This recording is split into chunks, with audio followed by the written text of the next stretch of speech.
In 2004, the most beloved toy company on Earth was quietly dying. Lego, the little Danish brick that had been in children's hands for half a century, was losing around $300 million in a single year.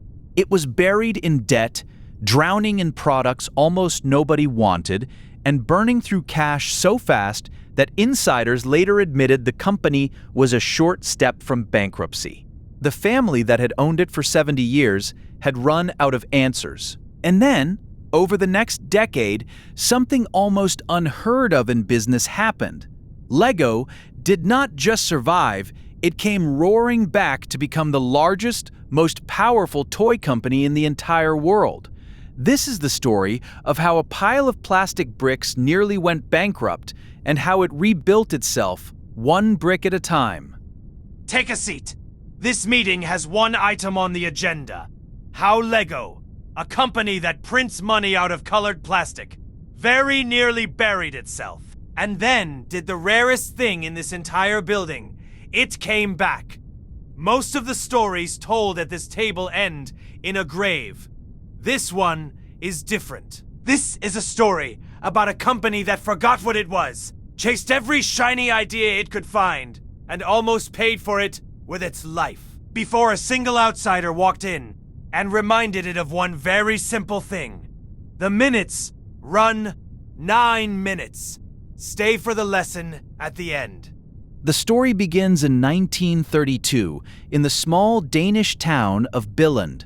A carpenter named Ole Kirk Christensen, hit hard by the Great Depression, started making wooden toys to survive. 2 years later, he gave his little workshop a name, Lego, from the Danish phrase "læg godt," meaning play well.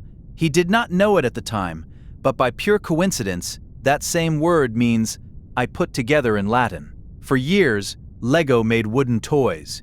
Then came plastic. In 1958, Lego patented the design that would change everything, the now famous brick with tubes inside it that let pieces clutch together and pull apart again and again in millions of combinations. They called it the system of play. A child could build a house, tear it down, and build a spaceship out of the very same handful of bricks. It was simple, endless, and utterly addictive. Over the next 40 years, Lego became one of the most loved brands on the planet. It opened its first Legoland park in Billund in 1968. It sold billions of bricks to children in every country on Earth.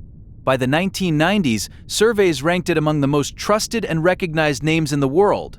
The little brick from Denmark seemed completely unstoppable, and that, as it always does in this room, was exactly when the trouble began. By the late 1990s, Lego was terrified. Video games and the early internet were exploding, and across the toy industry, everyone was convinced of the same thing, that physical toys were finished, that children would never again sit on a floor and build with plastic. Lego believed it too, and so the company made a fateful decision. It decided to stop being just a brick company. What followed was a decade of frantic expansion in every direction at once. Lego launched its own clothing line.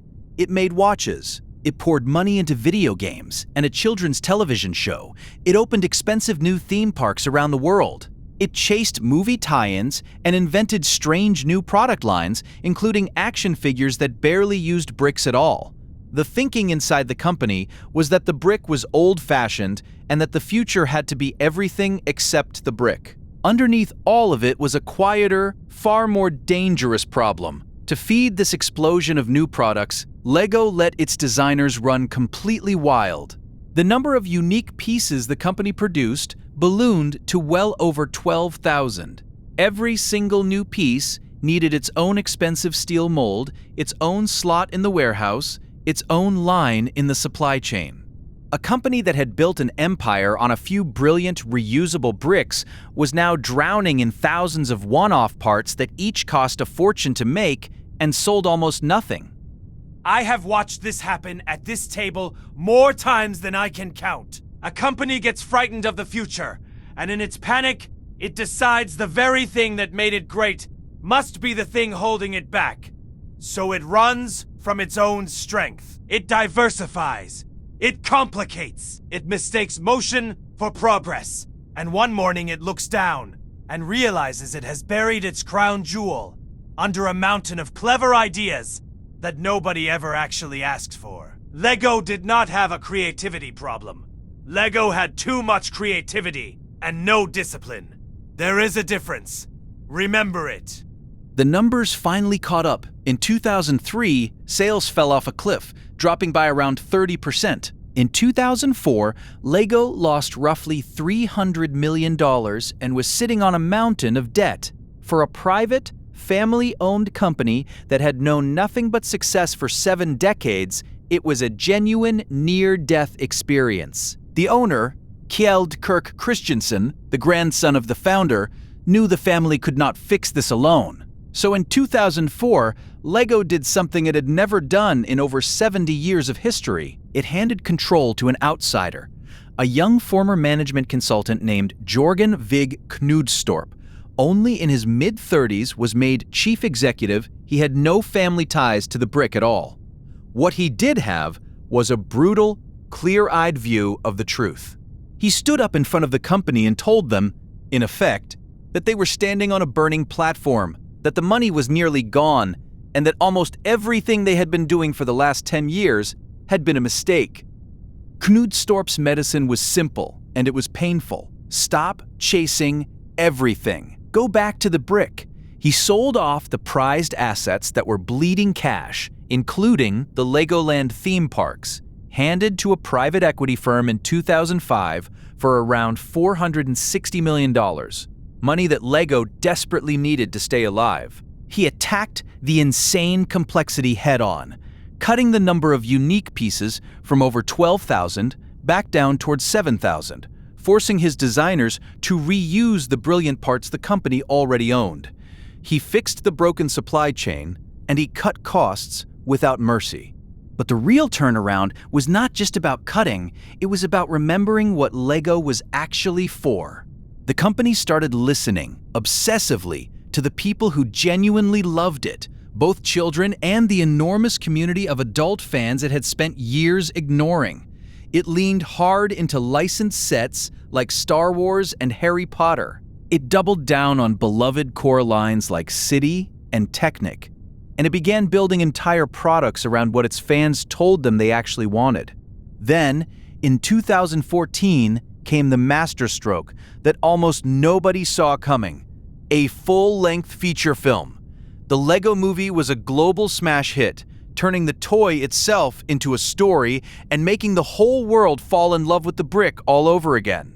The results were staggering. The company that had been a short step from bankruptcy roared back to life. By around 2014 and 15, Lego had overtaken Mattel, the maker of Barbie, to become the largest toy company in the entire world by revenue. The little Danish brick had not merely survived its brush with death, it had climbed all the way to the very top of its industry, and it stayed there. Minutes recorded.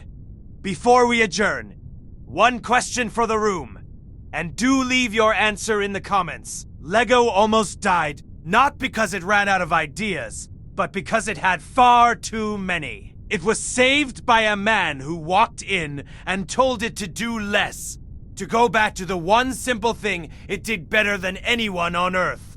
So tell me, when the whole world is screaming at you to change everything, do you have the discipline to protect the one thing that actually made you great? Most companies, in their panic, throw it away. Lego nearly did, and lived to tell the tale.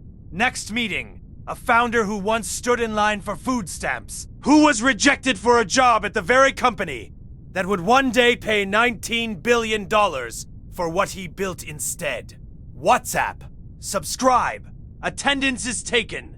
Minutes recorded. Meeting adjourned.